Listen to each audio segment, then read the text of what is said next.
Welcome back to my spiritual experience with your host, Brother Sadiq. Today, we are going to talk a little bit about a vision that I've had for a number of years. It's something I wanted to share, something that I'd say at this point in my life, it's kind of like the inspiration for my life. Um, you know, if you've watched any of my previous videos, you will note that I've done several interviews, and I really enjoy I really enjoy doing those interviews because I'm always interested in the experiences of other people and what values they got from it and what it inspired, what change it made them go through. And so I watch things like near-death experiences. I watch a lot of things about spirituality. I watch, you know, documentaries on the histories of religion and all types of things that are related to spirit and religion and soul and life and our mind and the human potential. And so these are the things that I find interesting. I think these are very important. I've always had a desire to understand the fullness of the human potential, right? Like our human capabilities, and I believe that they far exceed what we've been taught in this society. I grew up here in the western part of the earth, the western hemisphere, as they say, in America, Detroit, Michigan. And for the most part, we have a general understanding of reality based on our generations here in this part of the world, especially in America, right? Like in America, I am this year, I'll be 52 years old. So right now I'm 51 years old, and I've seen a lot in these years, and I've seen the progress of society. I've seen some that you may not consider progressive, but I've seen the advancement of society towards things that are not always for the best. But I've also seen the heights of human abilities displayed as well. But one of the things I'm talking about when I say like there is a general consensus almost up to a certain generation in America, because we didn't have the internet. We didn't have a variety of outlets of information to pull from. You know, when I was a kid, like when we watched a movie at home, just about everybody in your community had watched that same movie because there were only so many channels to watch. And so we had a general mindset that was kind of uh, kind of controlled, kind of limited.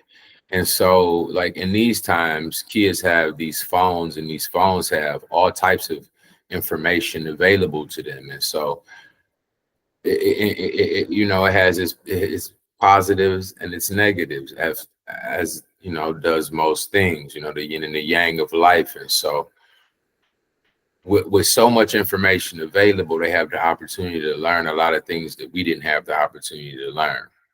But also, there is a disjointing of families and communities because there is no unified perception of what reality is anymore. So, like when I was a kid, um, like I said, there weren't a whole lot of different outlets for information and entertainment. And so we were generally programmed to the same things.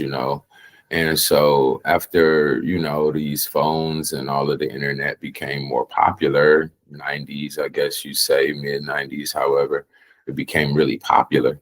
Um, the views, the perspectives that people held began to broaden. Obviously, you have more information, you have new information, you have new insights that you can have. And so on one end of the spectrum at the dinner table, when we were kids, we would all talk about the movie we watched, or we would talk about school, or we would talk about something going on in the community that was common to most of us. Nowadays, at the dinner table, everybody's in their phone, everybody's separated mentally, emotionally too, because, uh, you know, the dopamines and all of these things that we get from the phone and from, the games that we play on our phone, from likes that we get for things that we might say or pictures that we post, or, all of the different diverse experiences that each individual can have in his phone now. It's almost like each individual has his own world in their phone, including your children. And so with the phones being so prevalent now, um, you know, and you having your own interests that you look at in your phone, and your kids have their own interests that they look at in their phone, and your significant other has their interests that they look at in their phone. Everybody's in their phone. We're all together, but we're all like separate. We're not growing together. We're not thinking communally anymore. And some people would say, oh, this is great, all the individualism, all, yeah, okay, that's beautiful in some ways. But the fact of the matter is, humans are communal, right? And if we're never in agreement with each other anymore, then we can see why the families have become so hard to keep together. I mean, we ain't got to get all extremely technical, but if I have 1,000 people on my phone who agree with my perspective, and my mother has her teaching, her belief, her perspective, her rules for this house, and they're different than what everyone in my phone agrees with. Mom says this, but mom's old fashioned. Mom's, throwback. Mom's, that's old news. Mom don't know what I know now. In fact, 10,000 people on my phone agree with me. So my belief is that I know better than my mom. I'm more correct than my mom, and 10,000 other people agree with me. And so these are some of the things that create divisions in the times that we're living in. That's breaking down the family, that's breaking down community, that's breaking down your household. Some of these things are creating division because within your phone, you have your own world, and that is a separate world than what Jenny has. Jenny's world is different than what Johnny has, and Dad's world is different. And so everyone has a separate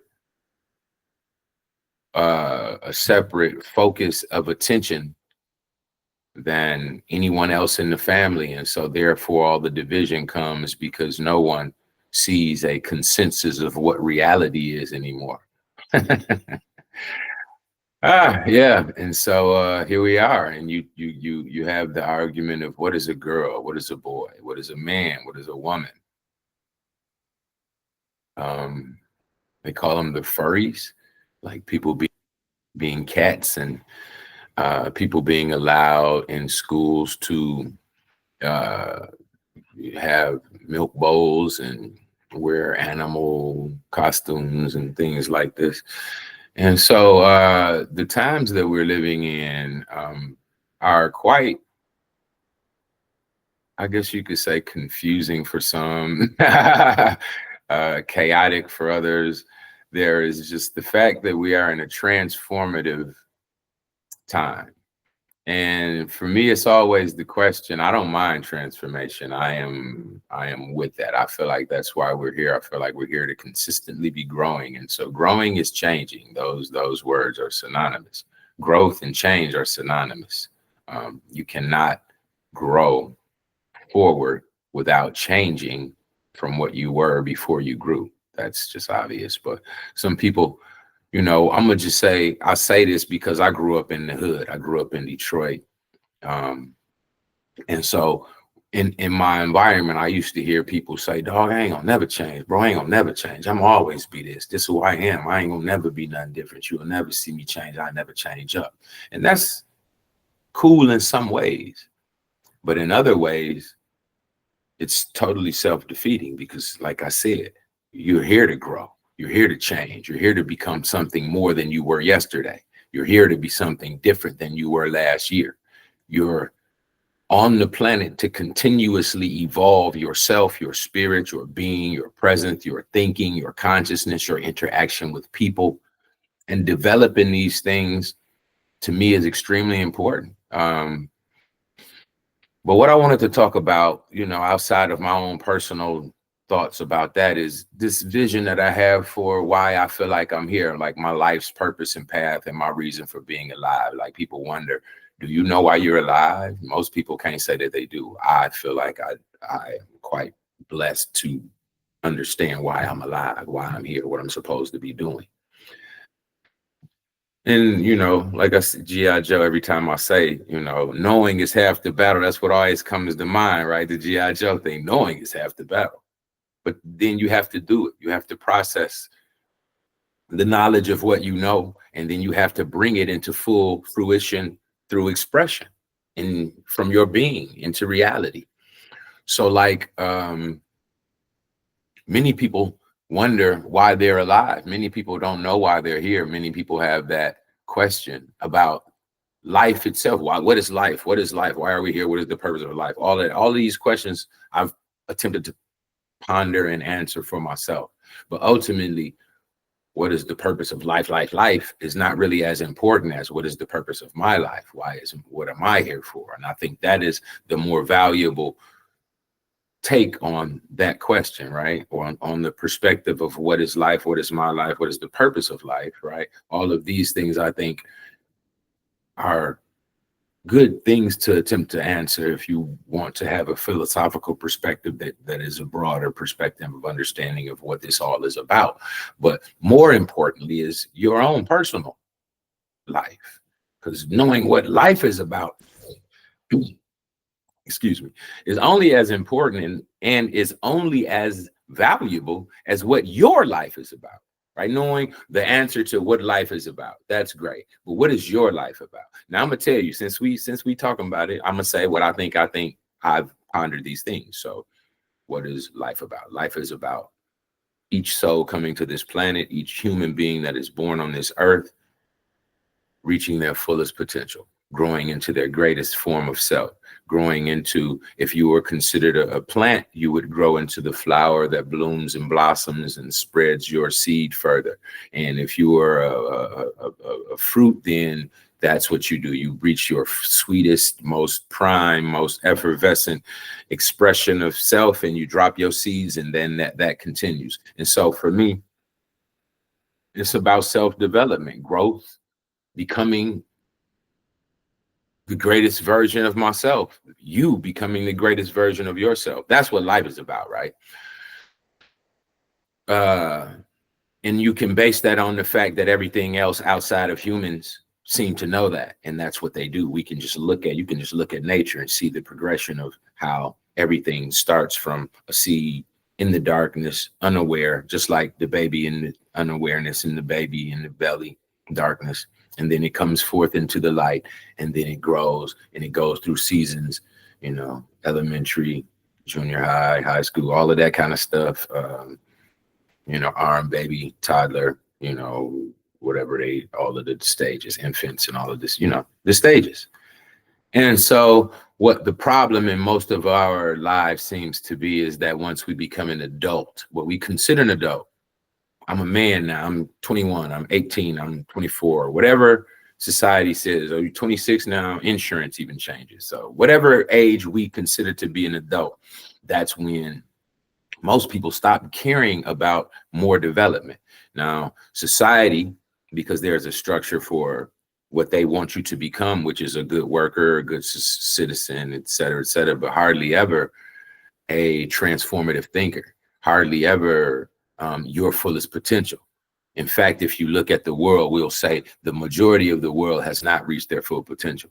Definitely the American, and even more concentratedly, the Black American, has hardly ever reached their fullest potential, right? The full glow up. So the ones that do, we celebrate them, right? We've seen a few artists, we've seen a few sports players, we've seen a few musicians, actors, actresses, who we celebrate for the heights of what they can do. But the fact of the matter is that we all have the capability of bringing out our greatest self to be celebrated, just as we celebrate these famous people who we see in the world. And I would even bet you, I would wait to bet you that if we could talk to these people, I'm talking about the Michael Jordans and the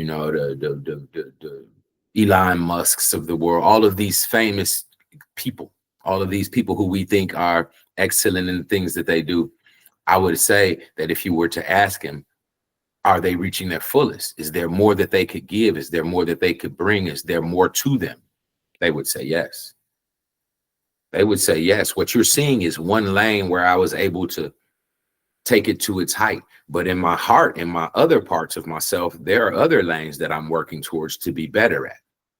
You know, you see this, you're excited by that, you like that, you love that, but there is more to me than just, you know, I can play basketball, or I'm a great musician, or I'm a great this or a great that. See, the breadth of the human experience is not one lane, and I'm sure we should know that. So outside of all of that and these theories and these, you know, I could go on for days and days and days. But my point is this: I have a vision that I was given when I was a younger man, when I asked the Creator the question of why I'm here. You know, I was at a very low point. I said, why am I here? If you're not going to tell me, let me leave, or don't say nothing to how I move, or however I went. Point being, I found out why I'm here. And that is to give all of what I know, all of my experience, all of my knowledge, all of my wherewithal, all of my insight to those who are willing to listen, for one, and to those who are chronologically younger than me, right? And to those who may even spiritually or psychologically be younger than me. So there is a certain amount of knowledge, wisdom, and understanding that I've gained in my process of living and researching and studying and being attentive and aware and conscious, that I feel is a great tool for those who are younger than me, who I could share these things with, who would benefit and possibly catapult beyond the chaos of my own mistakes and my processes of experience that led me to where I am or what I know now. And so in my heart and my head, there is a vision for a place called My Brother's Library Incorporated. The title, My Brother's Library Incorporated, comes from the idea that my true education came from the community that I was around, right? This brother gave me a bit of knowledge through a book that he shared with me, or a piece of wisdom he dropped on me, or you know, OG dropped a jewel on me back in the day, and I don't remember his name, but the wisdom there. And so it's my brother's library, right? My brother's library of wisdom shared through me, because that's where I got it from. You know, this cat gave me a book, that cat gave me, like I said. So that's the name, right? My Brother's Library Incorporated, right? Because I intend to bring the wisdom of all of these people. And when I say brother, this ain't a black thing, okay? Because some of my great wisdom didn't come just from black people. So that, you know, don't be ignorant in the statement of my brother's library. My brothers are those who are righteous. I don't give a damn about your race. I give a damn about your heart. Okay, if you are not a righteous soul, then move your black, white, purple, green, blue ass out my way. It don't matter what your race is if you're not willing to work towards your highest self, right? Work towards becoming your highest self, expressing your fullest potential. And so when I talk of these things, people think I'm talking about like, well, I don't know what people think I'm talking about, but what I'm going to tell you what I am talking about.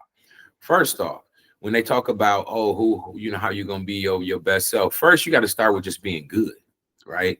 You got to just start with being a righteous person, doing right, being right, doing what you know is you would want done to you, treat others as you want them to treat you. And that extends, you know, of course, to self, then it out to to those closest and community and family and state, country, all of that, right? So that's a matter of how far you want to express that. And for me, I intend to express that into the world, right? It goes far beyond my family, my children, my immediates. It goes into the fact that I love life, and I understand that our life is intended to be an expression of what is put inside of us. And I understand that we've been mainly miseducated, that most of us will never express our fullest selves because we have these fears of the social stigma of, what people gonna think of who you are, who you claim you are, who, whatever I can't tell people I love butterflies. I can't tell people, all of these things that people have in their head about who they're supposed to be, right? From family, from lovers, from society, from TV, from movies, from books, from whatever theories we have about what a man is, what a woman is. All of these ideas that have been programmed into us are molding how we see the world. And I know I'm ranting, but it's okay. What I want to really talk about, like I said, is a vision that I've had. It's called My Brother's Library Incorporated. And it is with the intention of giving our youth, all of the children, from as young as we can, begin to teach them the highest levels of understanding in relation to our human species, right? And to our human experience, right? I want to be able to teach them the human body. That is universal, regardless of where you are, right? The systems in the human body, I mean, from the bones to the nerves to the skin, to all of the systems. This should be part of elementary education, fully available, and just common knowledge. This should become common knowledge. The entire systems of the body should be common knowledge, just like tying your shoe. This knowledge has been available to us for hundreds of generations. Yeah, quite positive. Okay, I may have spoken from a soul level, hundreds of generations, right? But it's definitely been available to us in this timeline for hundreds of years. Yet, for some illogical reason, we don't teach it to our children. We don't make it common education for everyday experience, how to tie your shoe, right? Or how to wash your hands. The knowledge of our human body could be as common as how to wash your hands, tie your shoes by 7 years old, right? These are just like social contracts that we've created that we accept as what should be reality. By 7 years old, all of our children should know how to tie their shoes, right? This is just a contract that we've accepted socially that we all agree on. If they can't tie their shoes by 12 years old, we're going to think there is something wrong, right? If they tie their shoes at 3, we think they're advanced. At 2, even more advanced. At 1, even more advanced. So you understand what I mean? We have a social structure and concept of what is acceptable. And what we know now scientifically is that children can learn up to 5 languages by the time they're 8 years old, meaning that they are receptive as a sponge, and we could teach them the human body, every system in the human body. We could teach them quantum physics and how the observer is actually affecting the science, right? The observer effect proves that my vision has, my conscious vision has effect in the world outside of me. It's proving that in the double slit experiment through quantum physics. It also proves it through the human experience of you feeling me staring at you across the street while you're walking from behind. You can feel me, and you've turned around, and we've noted that. And I've felt the same experience, someone staring at me from behind across the street. And I turn around and I see who's staring. So these are things that I study, and I would love for us to be able to teach to our youth. There's an extensive array of information that is merging science and spirit. And for us to be alive in these times, I think it's quite relevant that This chaos we're living in is for the restructuring of our future. And if we decide to teach our children these high sciences of spirituality and of the quantum mechanics and the possibilities of the human experience, right? Our human capabilities, right? I think what we'll create for our future is magnificent, right? So if we could find and nurture the natural gifts that these children have and put them with those who've already mastered those skills, then what we'll do is to create extremely advanced children. And this goes along the lines of the children are our future, teach them well and let them lead the way. If we teach them all of the things that are going on inside the human body through their elementary education, right? Elementary through 12th grade, we teach them the human body.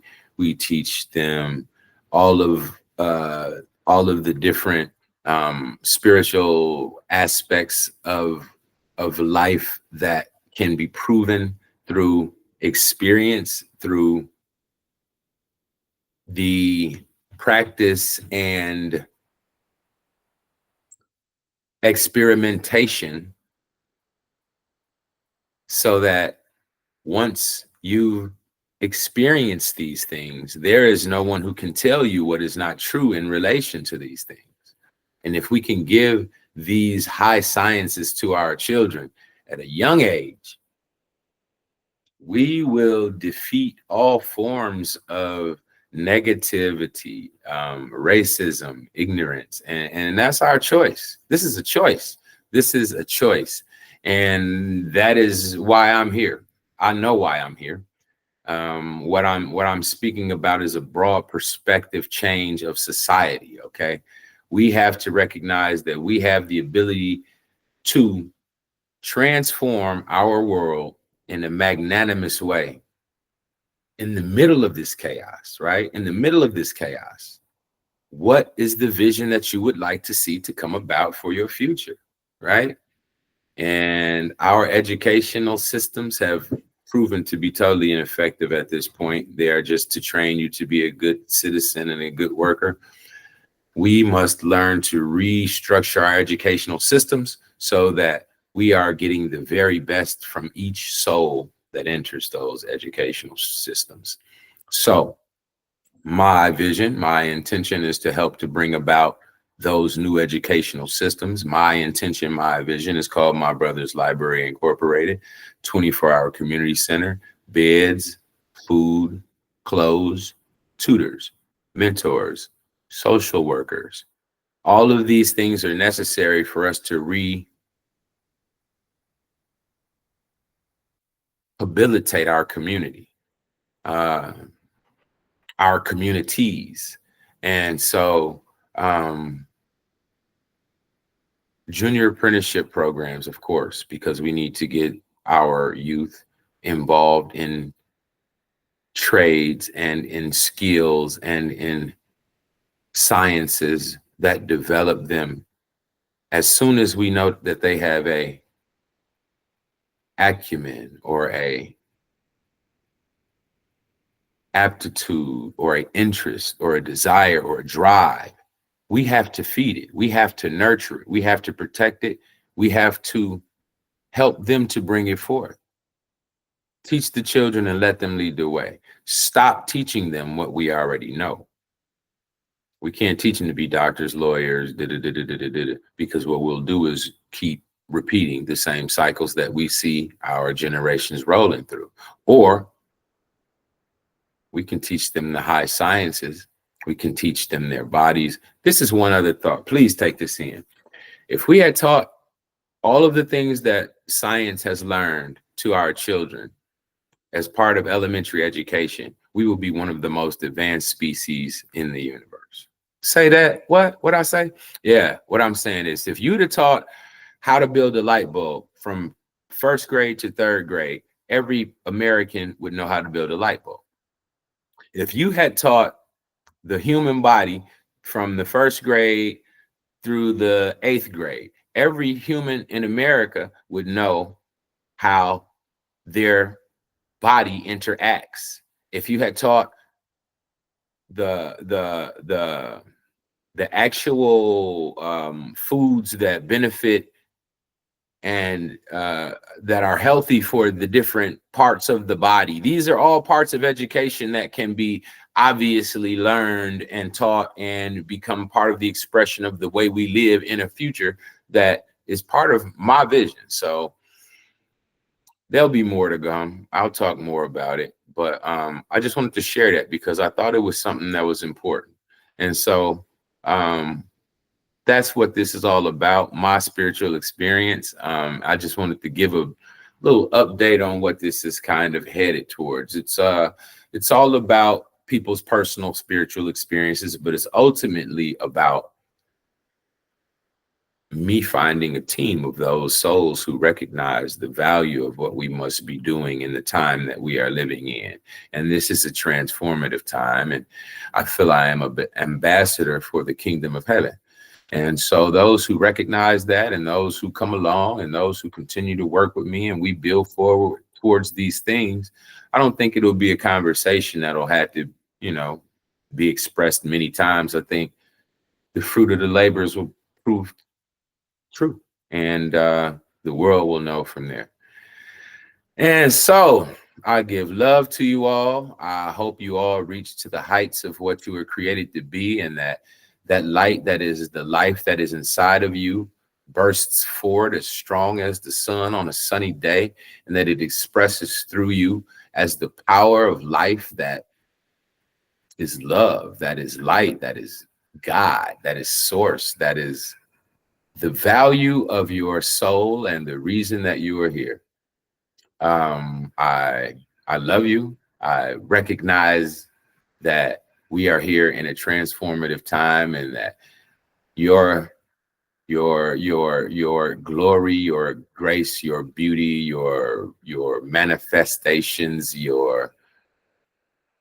the heights of who you are so valuable to me, and how we interconnect, and the heights of me becoming my best self will benefit you.